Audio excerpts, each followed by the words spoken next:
Hello and welcome to Oakville Matters. Thanks to Kojiko TV and the channel called Your TV, this is our chance to have community-based discussions about what matters to Oakville. Today, we're discussing with the Minister of Public Services and Procurement, Anita Anand, the Honorable Anita Anand, the supplies that she's been getting for COVID and anything else that may come up. But I know that COVID is top of mind for many people. The Honorable Minister Anand is a scholar, a lawyer, a researcher, and the mother of four children. She was born and raised in Nova Scotia, and she moved to Ontario in 1985. Minister Anand, the top of the news today is vaccine acquisition and pressure around vaccine. What's the news from your end? Well, thanks so much, Rob. It's really great to be here with you. And one thing you didn't mention is that I'm the Member of Parliament for Oakville. And that is, it's a real honor to be the Member of Parliament and also to serve with you and MPP Crawford in terms of making sure that all levels of government are well represented in Oakville. So I just wanted to add that that is, for me, one of the most important things that I do is to represent the constituents of Oakville. But you're exactly right in terms of my background.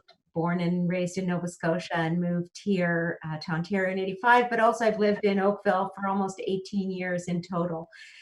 So I very much love the feel of Oakville. It reminds me of home back in Nova Scotia. I love the fact that we are a very tight-knit community and we really band together as we have over the past year. So I believe your question was on vaccines and in terms of how's it going and what is top of mind. Of course, we at the federal government are leading the procurement of vaccines, and we were able to procure 400 million doses or so, including options for Canada. And we are at the stage now of seeing those vaccines come into this country. Of course, we were one of the first countries to sign with Pfizer and Moderna, one of the first countries to begin inoculating our populations, and we now have inoculations occurring in every jurisdiction in this country. Can I just ask you to repeat the number? Was it 40 or 400? 400 million or so. Wow. Doses under contract. And wow. So we have a minimum of 214 million doses and a maximum of 398 million doses. That sounds like more than enough to vaccinate everybody a couple of times.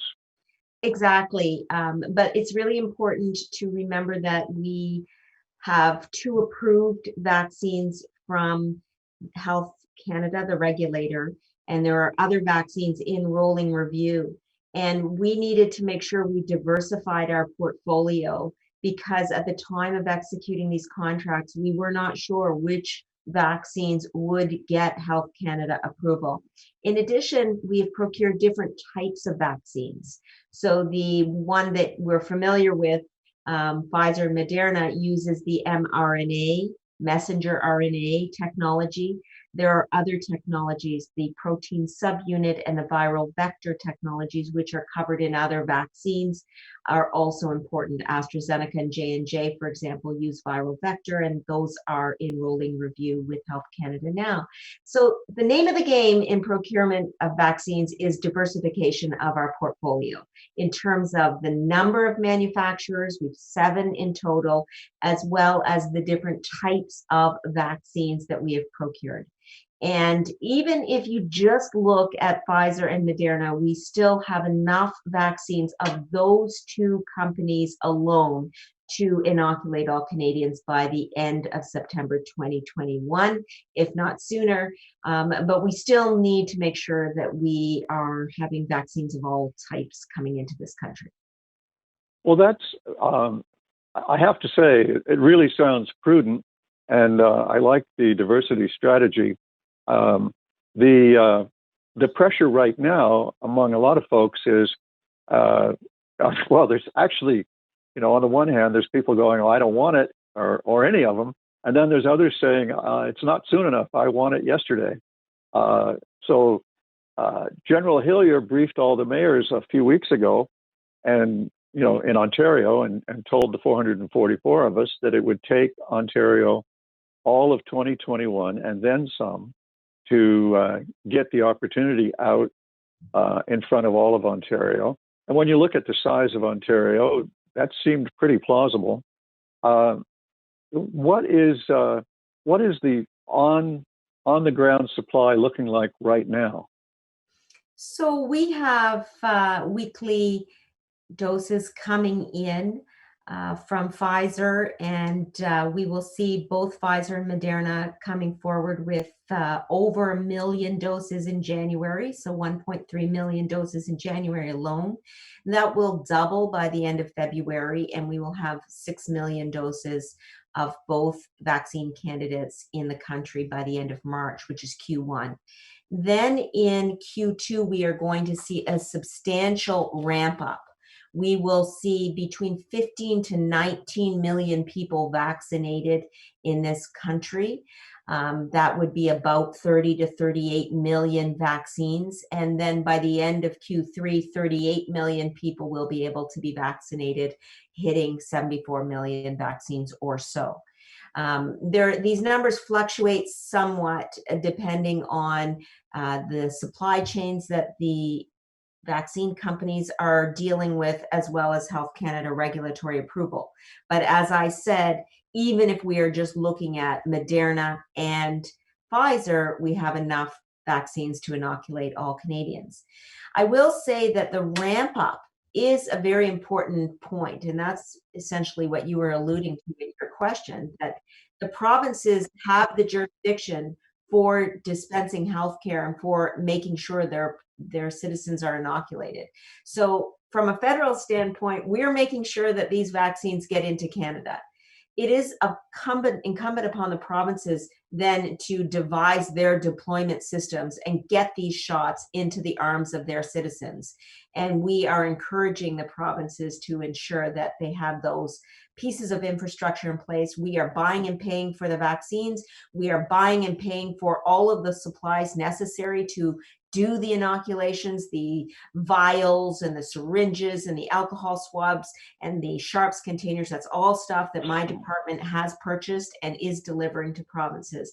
But they've got to make sure that the infrastructure is there to put the needles in the arms at the end of the day. Well, I know that Ontario's program is being organized by retired General Hillier, and they did. That team did ask the municipalities to have public facilities ready to assist for the general public by the 1st of April. And I can assure you and everyone else that Oakville's facilities are organized to be ready for that purpose. And as the situation continues to evolve, the town of Oakville will continue to be as nimble as possible in order to meet the challenge. Well, can I just say on that, Rob, that I know that the Oakville Hospital is already administering the Pfizer vaccine. In fact, almost everyone I know who does receive the vaccine sends me a picture of themselves getting the vaccine. So I'm very proud of Oakville already in the part that it is playing in terms of making sure the vaccines get into the arms of Halton residents. So thank you for everything you've been doing on that front, your team, as well as all of the frontline healthcare workers at the Oakville Hospital, the paramedics, the essential service workers. I mean, really, it's quite an enormous challenge, and I'm really, really appreciative. Yeah, I think everybody involved has a deep appreciation of what it's like to work on ground that constantly shifts beneath your feet, which is the other way to describe a continuously evolving situation. I remember early last year, health officials saying, our knowledge, the science and knowledge of the virus is an evolving matter, and so evolving has become kind of a catchphrase. You had a contract that allowed you to get even more of one of the vaccines. Was it Moderna? And you've decided that you don't need the extra, that what you've got in hand. Do you want to talk a little bit about that? The Sure. extras, when would they have even been available? Well, it's an excellent question. I just want to be clear that we purchased 20 million Moderna doses originally. Then we exercised options to purchase 20 million more doses, putting us at 40 million. And the remaining options that were available under that particular aspect of our contract were 16 million. We were told that we wouldn't get those 16 million until the end of 2021. Our goal is to do all the inoculations by the end of September. And so we got assurance from that extra 20 million that we did purchase that they would be able to arrive before the end of September. And that's why we exercised additional 20 million options. And so in short, we made sure that we could get options that we could use, doses that we could use in a time frame that was within our objectives. And if the company can't deliver to us early enough, then those doses aren't as useful. And so basically, we can go back to the negotiating table if we wish to negotiate for additional doses of Moderna. That door is not closed, but simply on those 16 million additional options, on top of the 40 million we had already purchased, we couldn't get them in the time frame we needed them. Yeah, well, when you explain it like that, it makes total sense. And you've got the 5 other vaccines that aren't approved yet, sort of on the line.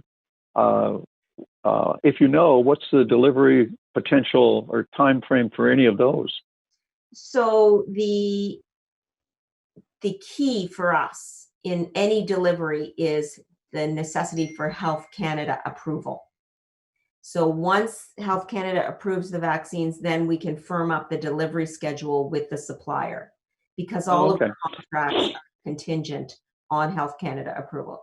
That's why it's so important and incredible that the first 2 vaccines that were approved are ones that we signed up with companies first, right? Moderna and Pfizer. So we were actually in a very good place right away to start getting deliveries into this country. We did have to press really hard to get deliveries before the holidays. You'll probably remember that there was a lot of pressure that we were getting from the opposition saying we were at the end of the line. Well, in reality, we were not at the end of the line. We were at the front of the line. We got vaccines into this country as soon as they were approved. And indeed, that was allowing Canada to be one of the first countries to begin inoculations. It was really an incredible moment for our country. Well, yes, and thank you. How many units of Pfizer did you get, or are we getting? In total, we are getting 20 million doses of Pfizer. We still have the ability to exercise options. So that sounds like 60 right there between Moderna and Pfizer. Exactly, and 30 million Canadians. Yep. And are these all double, you got to have 2 style of vaccine? Moderna and Pfizer are 2-dose vaccines. There is a 1-dose vaccine that is in review with Health Canada, and that's Johnson & Johnson. So everybody, I'm sure, would prefer to have 1 dose. So it would be great if and when that one is approved. And we will make sure to have doses here in this country for that vaccine manufacturer also once approved. How many are you eligible to get of Johnson & Johnson? Johnson & Johnson, we've got 10 million doses, and we have options on 28 million more. Oh, wow. Okay, so my supply anxiety is somewhat reduced as a result of all these fairly large numbers. Call me anytime, Rob. Anytime you need that little plug of how many doses we have procured, I will be more than happy to share these numbers with you. It is an incredible story to know that we have the highest number of doses per capita of any country in the world. We were very aggressive at the negotiating table in order to make sure that Canadians were well served and well placed. Well, thank you. That's very reassuring, actually, because I was somewhat distracted by some of the allegations that we were at the end of the line, and it's kind of impressive to know that you guys were near the head of the line, and I thank you for that. In the time remaining together today, it's about 10 minutes. I think a lot of individuals watching would be interested in what kind of federal help is available to individuals. There's a lot of people been negatively impacted by the various guidelines and restrictions that have been promulgated by public health at all levels. What can you simplify the 4 different federal programs for individuals? We have a bunch of acronyms and initials, and that's hard for people. CRB, CRSB, CRCB, and EI. I think everybody knows what EI is, but let's walk them through in plain language: CRB, CRSB, and CRCB. Okay, so we have a number of benefits, you're right, and you can get lost in the forest of acronyms. There is no question that that is accurate. We have the Canada Recovery Benefit. That's been one of our newer ones. It's income support if you are self-employed and if you're not eligible for EI. We have the Canada Recovery Caregiving Benefit. That's the CRCB. And that is income support if you have to stop work to care for dependents, for example, due to closures or high risk, or if you're a caregiver. We also have the sickness benefit, the CRSB, and that provides up to 2 weeks support if you are sick or you have to self-isolate due to COVID-19. And then there are other benefits, including the wage subsidy, which that was one of our earlier benefits. That's a subsidy for employers to rehire workers that have been laid off. We also have the rent subsidy, that's rent or mortgage support.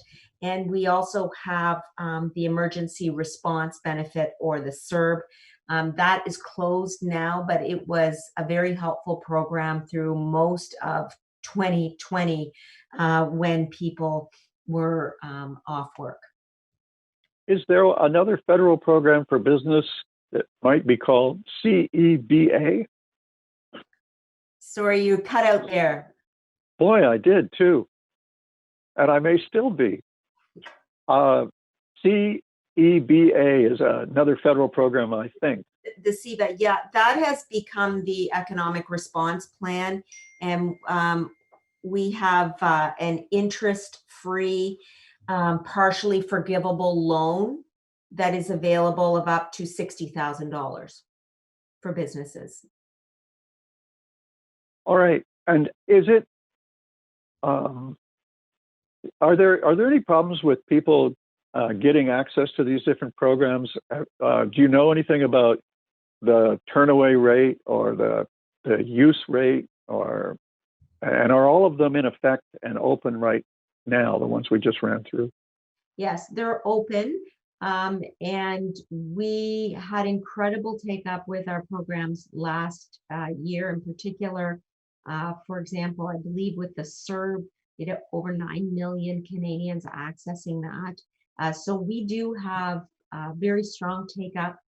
And indeed, we felt as a government that it is incredibly important to make sure that we're supporting Canadians with a variety of economic, financial aid packages like I've just described, because we are all, to some degree, feeling the effects of the pandemic. And what that required was a nuanced approach with a variety of different types of programs, so that regardless of your situation, you were able to access one or another of these benefits. So, for example, the Caregiver Benefit, that was a program that we brought in later in the year in 2020, when we realized that the other benefits that we were offering, for example, if you were laid off of work, etc., may not be helpful if you were simply taking time off to care for a sick relative. So these programs do require us to go back to the table sometimes and to revise what we are offering. But as the Prime Minister has said a number of times, we will be there every step of the way for Canadians to see them through the other side of this crisis.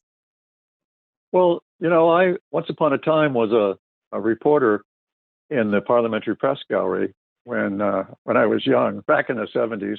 And I have to say the federal government has appeared to be much more nimble and adaptive, or correcting, self-correcting, course-correcting, whatever the right word is, through this than that experience led me to expect. Yeah. Do you want to talk a little bit about the role you had in helping with that process of continuous improvement? Well, it's a great question, I think, Rob, because when I was elected in 2019, I had no idea that I would be appointed to cabinet. And of course, none of us had any idea that COVID-19 would hit. And when I was appointed to be Public Services and Procurement Minister, I thought I was going to be doing the regular job of that ministry, which is to oversee government contracts, which is to ensure that the process for acquiring large ships, vessels, and fighter jets is undertaken with scrutiny.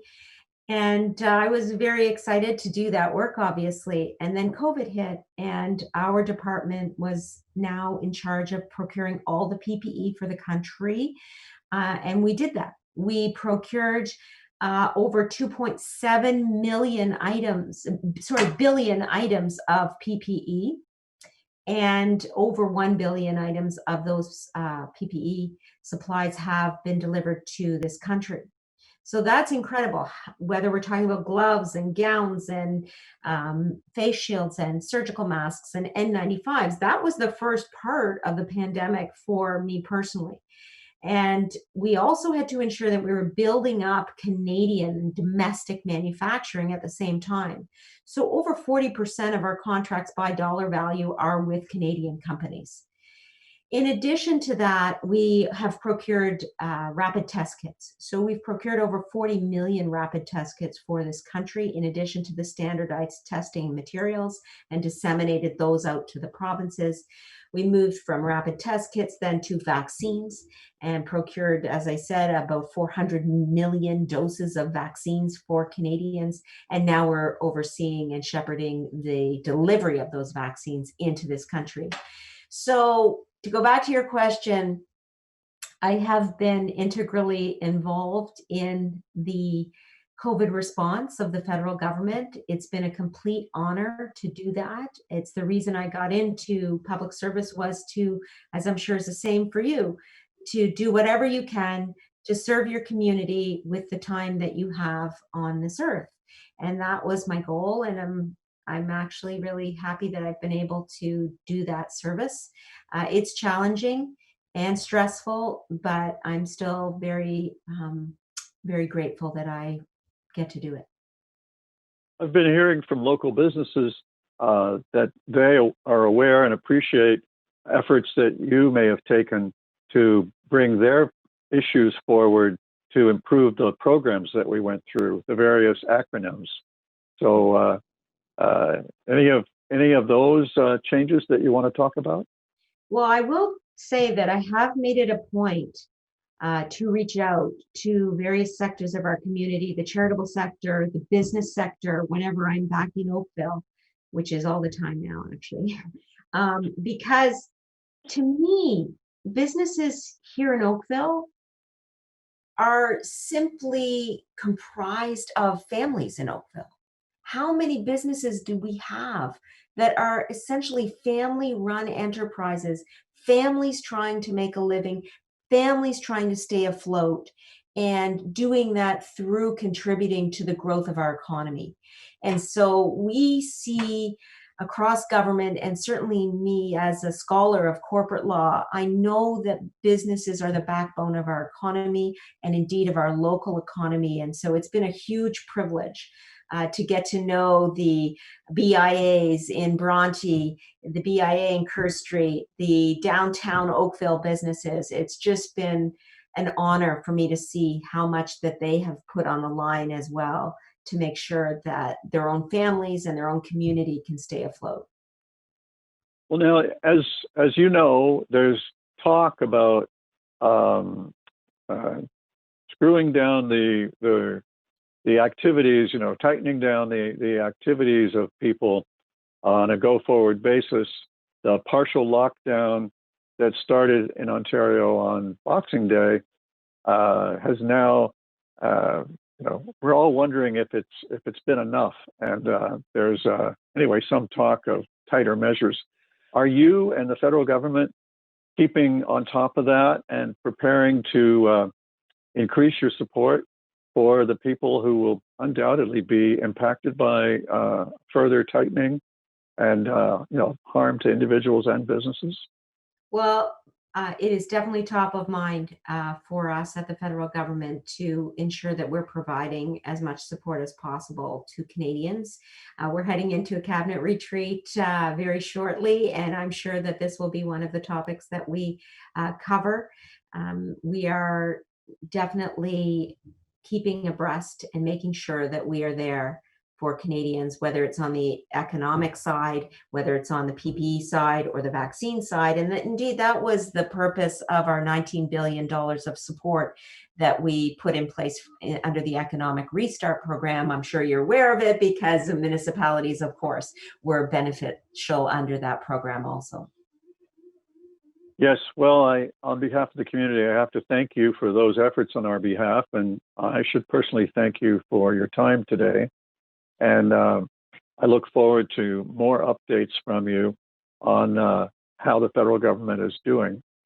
And to you watching, I want to thank you for your time. And if you would like a topic covered, just email me, mayor@oakville.ca, with the topic and the guest, and we'll see if we can't bring that to you. Until then, please keep well, stay safe, and let me know of any chance to be helpful.